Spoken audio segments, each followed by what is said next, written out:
শুভ সন্ধ্যা। মায়ের গৃহ মন্দিরে তার সকল ভক্তবৃন্দদের স্বাগত জানাই। বড়দেরকে জানাই আমার ভক্তিপূর্ণ প্রণাম, ছোটদেরকে জানাই প্রাণের ভালোবাসা।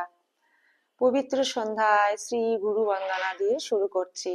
গুরুর ব্রহ্মা গুরুর বিষ্ণু গুরুর দেব মহেশ্বরা গুরুরেব পরম ব্রহ্ম তস্मै শ্রী গুরবে নমঃ। अखण्डमण्डलाकारं व्याप्तं येन चराचरं तत्पदं दर्शितं येन तस्मै श्रीगुरवे नमः। अज्ञानतिमिरन्धस्य ज्ञानाञ्जनशलाकया चक्षुरुन्मीलितं येन तस्मै श्रीगुरवे नमः। ब्रह्मानन्दं परमसुखदं केवलं ज्ञानमूर्तिं द्वन्द्वातीतं गगनसदृशं तत्त्वमस्यादिलक्ष्यम्। एकं नित्यं विमलमचलं सर्वादिसाक्षिभूतं भावातीतं त्रिगुणरहितं सद्गुरुं त्वां नमामि। सद्गुरुं त्वां नमामि। सद्गुरुं त्वां नमामि। জয় গুরুদেব। গুরু পরম্পরায় সকল পূজ্যপাদ সদ্গুরুর শ্রীপাদ পদ্মে পবিত্র সন্ধ্যায় আমার অনন্ত অবমিলুণ্ঠিত প্রণাম, অন্তরের অন্তঃস্থলের ভালোবাসা শ্রদ্ধাঞ্জলি ভক্তি পুষ্পাঞ্জলি অর্পণ করিয়া পবিত্র সন্ধ্যায় কথামৃত পাঠে প্রবেশ করছি। শ্রীমকথিত শ্রী শ্রী রামকৃষ্ণ কথামৃত দ্বিতীয় খণ্ড, পবিত্র গ্রন্থখানি থেকে 1883 খ্রিস্টাব্দ সেপ্টেম্বর, সপ্তম পরিচ্ছেদ।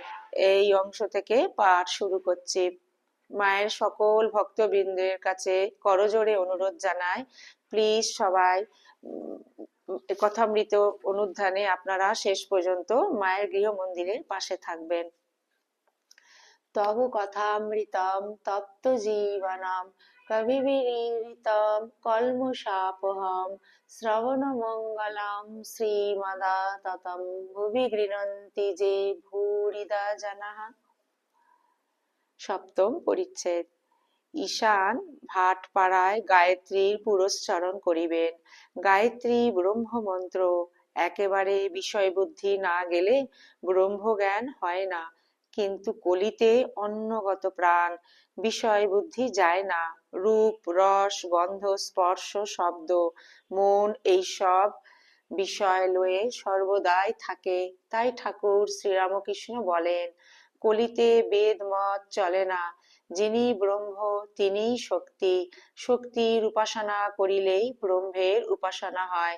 যখন সৃষ্টি স্থিতি প্রলয় করেন তখন তাকে শক্তি বলে। দুটো আলাদা জিনিস নয়, একই জিনিস। শ্রী রামকৃষ্ণ ঈশানের প্রতি। কেন নেতি নেতি করে বেড়াচ্ছে? কেন নেতি নেতি করে বেড়াচ্ছ? ব্রহ্ম সম্বন্ধে কিছুই বলা যায় না, কেবল বলা যায় অস্তিমাত্রম কেবলা রামঃ। আমরা যা কিছু দেখছি চিন্তা করছি সবই সেই আদ্যাশক্তির, সেই চিৎ শক্তির ঐশ্বর্য। সৃষ্টি পালন সংহার জীব জগৎ, আবার ধ্যান ধ্যাতা ভক্তি প্রেম সব তাঁর ঐশ্বর্য। কিন্তু ব্রহ্ম আর শক্তি অভেদ। লঙ্কা থেকে ফিরে আসবার পর হনুমান রামকে স্তব করছেন, বলছেন, হে রাম, তুমি পরব্রহ্ম আর সীতা তোমার শক্তি, কিন্তু তোমরা দুজনে অভেদ।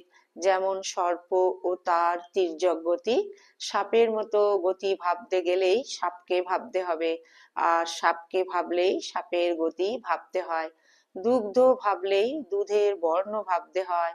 ধবলত্ব, দুধের মতো সাদা অর্থাৎ ধবলত্ব ভাবতে গেলেই দুধকে ভাবতে হয়। জলের হিম শক্তি ভাবলেই জলকে ভাবতে হয়, আবার জলকে ভাবলেই জলের হিম শক্তিকে ভাবতে হয়। এই আদ্যা শক্তি বা মহামায়া ব্রহ্মকে আবরণ করে রেখেছে। আবরণ গেলেই যা ছিলুম তাই হলুম। আমি তুমি, তুমি আমি। যতক্ষণ আবরণ রয়েছে ততক্ষণ বেদান্তবাদীদের সোহম অর্থাৎ আমি সেই পরব্রহ্ম একথা ঠিক খাটে না। জলেরই তরঙ্গ, তরঙ্গেরই কিছু জল নয়। যতক্ষণ আবরণ রয়েছে ততক্ষণ মা মা বলে ডাকা ভালো। তুমি মা, আমি তোমার সন্তান, তুমি প্রভু, আমি তোমার দাস। সেব্য সেবক ভাবই ভালো। এই দাস ভাব থেকে আবার সব ভাব আসে, শান্ত, সখ্য প্রভৃতি। মনিব যদি দাসকে ভালোবাসে তাহলে আবার তাকে বলে, আয় আমার কাছে বস, তুইও যা আমিও তা। কিন্তু দাস যদি মনিবের কাছে সেধে বসতে যায়, মনিব রাগ করবে না? আদ্যাশক্তি ও অবতার লীলা ও ঈশান, বেদ পুরাণ তন্ত্রের সমন্বয়। অবতার লীলা, এসব চিৎশক্তির ঐশ্বর্য। যিনি ব্রহ্ম তিনি আবার রাম, কৃষ্ণ, শিব। ঈশান, হরিহরও এক ধাতু, কেবল প্রত্যয়ের ভেদ। সকলের হাস্য। শ্রীরামকৃষ্ণ, হাঁ, এক বই দুই কিছু নাই। বেদেতে বলেছে ও সচ্চিদানন্দ, ব্রহ্ম পুরাণে বলেছে ও সচ্চিদানন্দ কৃষ্ণ, আবার তন্ত্রে বলেছে,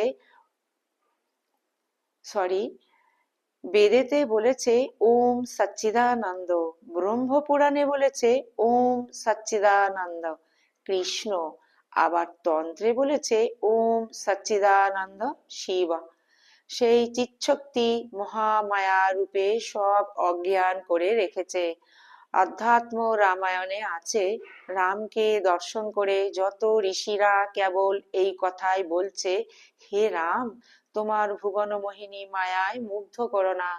ঈশান, এ মায়াটি কি? শ্রীরামকৃষ্ণ, যা কিছু দেখছো, শুনছো, চিন্তা করছো, সবই মায়া। এক কথায় বলতে গেলে কামিনী কাঞ্চনই মায়ার আবরণ। পান খাওয়া, মাছ খাওয়া, তামাক খাওয়া, তেল মাখা, এসব তাতে দোষ নাই। এসব শুধু ত্যাগ করলে কি হবে? কামিনী কাঞ্চন ত্যাগই দরকার। সেই ত্যাগই ত্যাগ। গৃহীরা মাঝে মাঝে নির্জনে গিয়ে সাধন ভজন করে, ভক্তি লাভ করে মনে ত্যাগ করবে। সন্ন্যাসীরা বাহিরের ত্যাগ মনে ত্যাগ দুই করবে। নববিধান ও নিরাকারবাদ। কেশব সেনকে বলেছিলাম, যে ঘরে জলের জ্বালা আর আচার তেঁতুল, সেই ঘরে বিকারী রোগী থাকলে কেমন করে ভালো হয়? মাঝে মাঝে নির্জনে যেতে হয়। একজন ভক্ত, মহাশয়, নববিধান কিরকম? যেন ডাল খিচুড়ির মতো। শ্রীরামকৃষ্ণ, কেউ কেউ বলে আধুনিক, আমি ভাবি ব্রহ্মজ্ঞানীর ঈশ্বর কি আর একটা ঈশ্বর? বলে নববিধান, নূতন বিধান, তা হবে। যেমন ছটা দর্শন আছে, ষট দর্শন, তেমনি আর একটা কিছু হবে। তবে নিরাকারবাদীদের ভুল কি জানো? ভুল এই, তারা বলে তিনি নিরাকার আর সব মত ভুল। আমি জানি তিনি সাকার নিরাকার দুই, আরো কত কি হতে পারেন।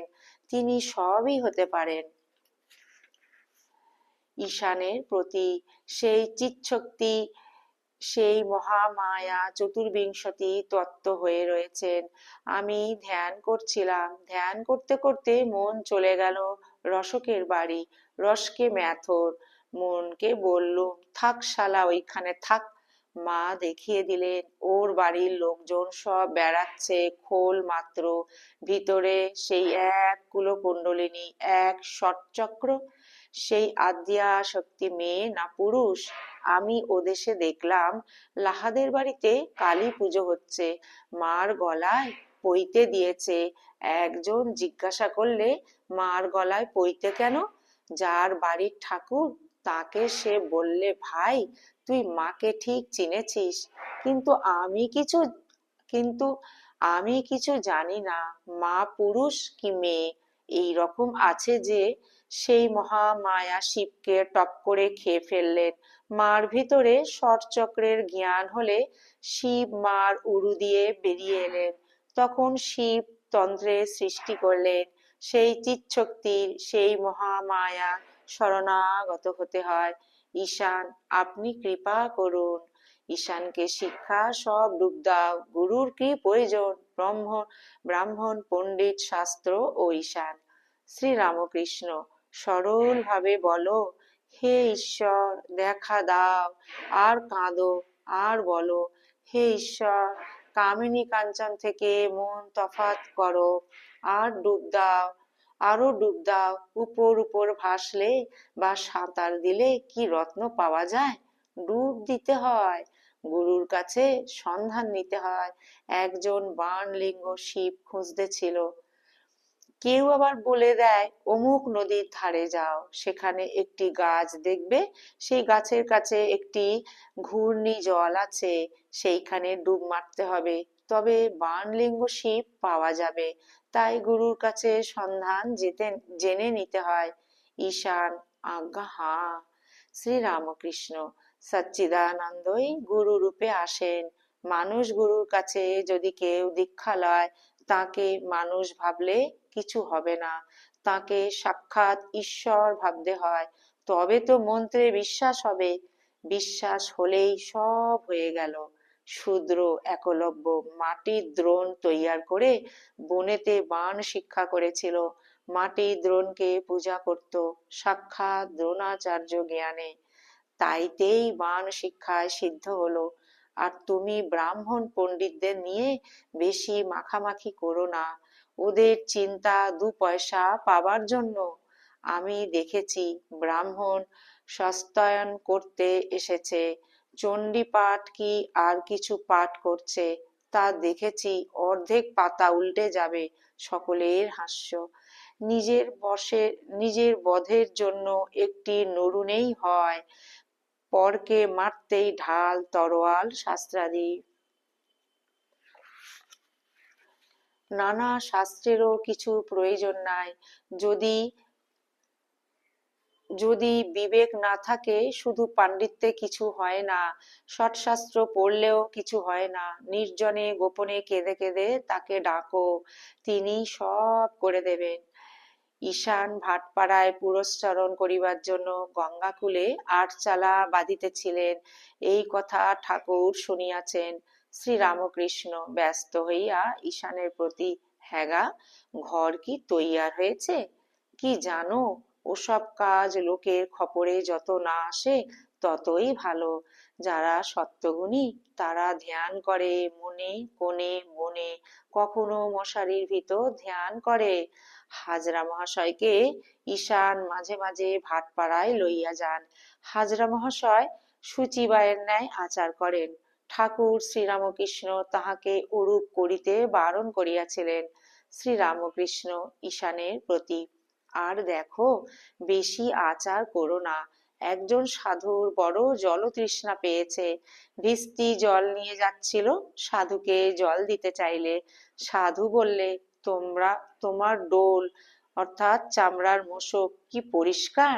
ভিস্তি বললে, মহারাজ, আমার ডোল খুব পরিষ্কার, কিন্তু তোমার ডোলের ভিতর মল মূত্র অনেক রকম ময়লা আছে, তাই বলছি আমার ডোল থেকে জল খাও, এতে দোষ হবে না। তোমার ডোল অর্থাৎ তোমার দেহ, তোমার পেট, আর তার নামে বিশ্বাস করো, তাহলে আর তীর্থদিরও প্রয়োজন হবে না।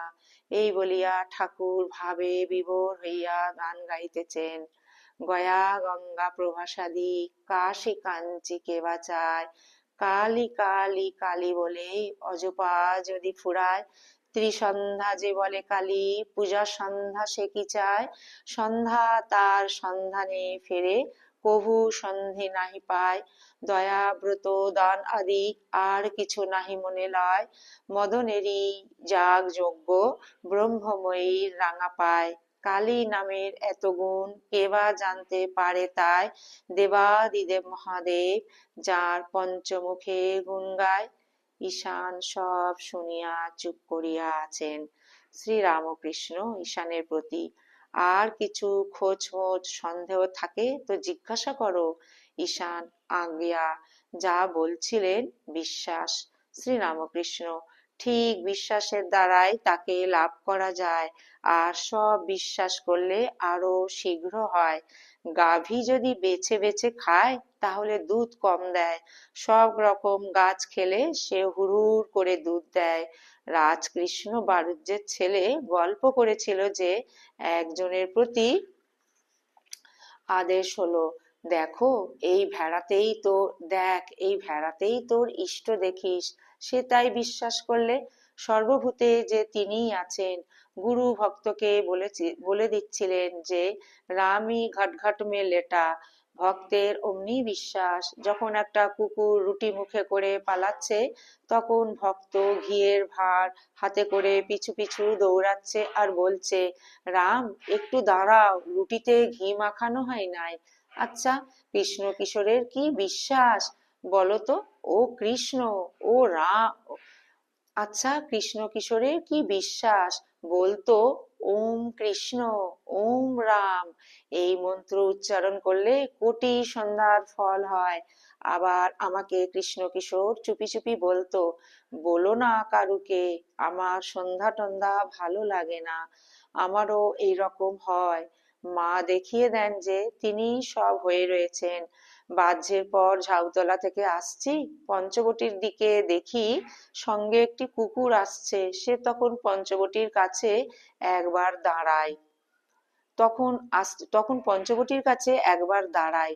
মনে করি মা যদি একে দিয়ে কিছু বলান, তাই তুমি যা বললে বিশ্বাসে সব মিলে। ঈশান, আমরা কিন্তু গৃহে রয়েছি। শ্রীরামকৃষ্ণ, তাহলেই বা তার কৃপা হলে অসম্ভব সম্ভব হয়। রামপ্রসাদ গান গেয়েছিল, এই সংসার ধোকার টাটি। তাকে একজন উত্তর দিচ্ছিল আর একটি গানের ছলে, এই সংসার মজার কুটি, আমি খাই দাই আর মজা লুটি। জনক রাজা মহাতেজা, আর তার বা কিসে ছিল ত্রুটি? সে যে এদিক ওদিক দুদিক রেখে খেয়েছিল দুধের বাটি। কিন্তু আগে নির্জনে গোপনে সাধন ভজন করে ঈশ্বর লাভ করে সংসারে থাকলে জনক রাজা হওয়া যায়। তা না হলে কেমন করে হবে? দেখো না, কার্তিক গণেশ লক্ষ্মী সরস্বতী সবই রয়েছে, কিন্তু শিব কখনো সমাধিস্থ, কখনো রাম রাম করে নৃত্য করছেন। ॐ निरञ्जनं नित्यमनन्तरूपं भक्त्यानुकम्पाजितविग्रहं वै ईशवतरं परमेशमिड्यं तं रामकृष्णं शिरसा नमामः। ओम शांति शांति शांति। हरि ओम तत्सत। श्री राम कृष्णार्पणमस्तु। जय श्री गुरु महाराज जी की जय। जय महामाई की जय। जय स्वामी जी महाराज जी की जय। जय मास्टर जय श्री श्री কথামৃতকার শ্রী মাস্টার মহাশয় শ্রী মা কি জয়। জয় গঙ্গা মাই কি জয়। বন্ধুরা, পবিত্র সন্ধ্যায় শ্রীমা কথিত শ্রী শ্রী রামকৃষ্ণ কথামৃতের অনুধ্যান আজ এই পর্যন্ত। আমরা সমবেত প্রার্থনার জন্য ঠাকুরের পাদপদ্মে আমরা প্রার্থনা করি। ঠাকুর যেন তার সকল সন্তানদের ভালো রাখেন, সুস্থ রাখেন, আনন্দে রাখেন। ঠাকুরের কৃপা করুণা দয়া আশীর্বাদ তার সকল সন্তানদের উপর সদা সর্বদা যেন অঝোর ধারায় বর্ষিত হোক। ঠাকুরের শ্রীপাদ পদ্মে করজোড়ে প্রার্থনা জানাই তার সকল সন্তানের নিজ নিজ সাধন জীবন ঠাকুর যেন সদা সর্বদা সর্বত্র ঠাকুর যেন রক্ষা করেন। ঠাকুর যেন আমাদের সদা শুদ্ধা ভক্তি প্রদান করেন। তার শ্রীপাদ পদ্মে আমরা যেন ঠাঁই পাই। আমরা যেন প্রতিনিয়ত ঠাকুরের পাদপদ্মে শ্রীপাদ পদ্মে স্মরণ মনন রেখে যেন তার শ্রীপাদ পদ্মে যেন আমরা এগিয়ে যেতে পারি। এই সমবেত প্রার্থনা পবিত্র সন্ধ্যায় ঠাকুরের শ্রীপাদ পদ্মে নিবেদন করিলাম। বন্ধুরা, আপনারা ঠাকুরের অসীম কৃপায় খুব ভালো থাকবেন, সুস্থ থাকবেন, আনন্দে থাকবেন। ঠাকুরকে নিয়েই আমরা যেন সদা সর্বদা ব্যস্ত থাকতে পারি। প্রতিনিয়ত পবিত্র সন্ধ্যায় এই শ্রী শ্রী কথামৃত রামকৃষ্ণ কথামৃতের অনুধ্যান যদি আপনাদের ভালো লেগে থাকে, প্লিজ আপনারা চ্যানেলটিকে সাবস্ক্রাইব করবেন এবং লাইক শেয়ার কমেন্ট করবেন। বন্ধুরা, প্লিজ আপনারা মায়ের গৃহ মন্দিরে সদা সর্বদা পাশে থাকবেন, এই বিনীত অনুরোধ রইল আপনাদের সকল ভক্ত সন্তানদের প্রতি। আজকে এই ভিডিওটি এখানেই পরিসমাপ্তি করছি। আবার অন্য একটি নতুন ভিডিও নিয়ে অন্য একটি পর্বে আপনাদের সামনে উপস্থিত হব। ততক্ষণ পর্যন্ত আমরা যেন ঠাকুরের পাদপদ্মেই মনটিকে ফেলে রাখতে পারি। গুরুদেব, ঠাকুর, মা, স্বামীজিকে শুভরাত্রি জানিয়ে আপনাদের মায়ের সকল ভক্তবৃন্দকে জানাই শুভরাত্রি। সবাই খুব ভালো থাকবেন, আনন্দে থাকবেন, সুস্থ থাকবেন। জয়তু জয়তু জয়তু শ্রী শ্রী রামকৃষ্ণ শরণাম শরণ্যে শরণাগত শরণাগত শরণাগত ঠাকুর সকল সন্তানের সদা সহায় থাকিও হে প্রভু।